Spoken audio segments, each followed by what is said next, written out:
काही ज्या नेकलाईन्स असतात त्या आपल्या छातीपेक्षा इतक्या वरती सुरू होतात की त्याच्यामुळे असं वाटतं की इथूनच एवढी मोठी छाती सुरू होते.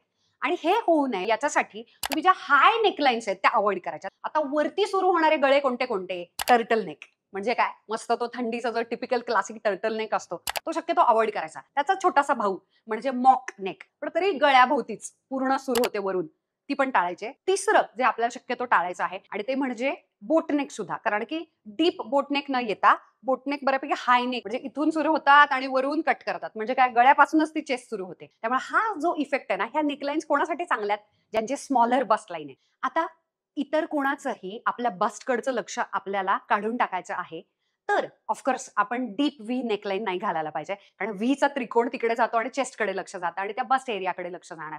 त्याच्यानंतर प्लंजिंग नेकलाईन जे ऑफकोर्स रेड कार्पेटमध्ये ऑस्कर नाईट वगैरे जे गाऊन्स असतात जे इतके डीप असतात की बसच्या खाली जाऊन पोटापर्यंत जी नेकलाईन असते डीपेस्ट, त्याला प्लंजिंग नेकलाईन म्हणतात. ती पण तुम्ही अवॉइड करायची असते. जे आपल्याला कपडे घालायचे वाटतात तेच घालायला पाहिजेत. पण व्हिज्युअल इफेक्ट सायंटिफिकली कुठले तयार होतात हे मला तुमच्या समोर सांगायचे. मग तुम्हाला ते कॉन्शियसली करायचं की नाही करायचं हे तुम्ही ठरवू शकता. उदाहरणार्थ परत एकदा, आज मी घातलेला टॉप त्याची बरोबर विंडो खिडकी इथे बरोबर आहे, तिथे माझं नेकलेस आहे, थोडंसं क्लिवेज आहे, हे खूप कॉन्शियसली फॅशन करायचे आहे, सेक्सी दिसायचं म्हणून ते केलेलं आहे. पण हे तुम्हाला टाळायचं आणि तुमच्याकडून चुकून होत असेल तर हे मात्र गळे नेकलाईन्स तुम्ही टाळल्या पाहिजे.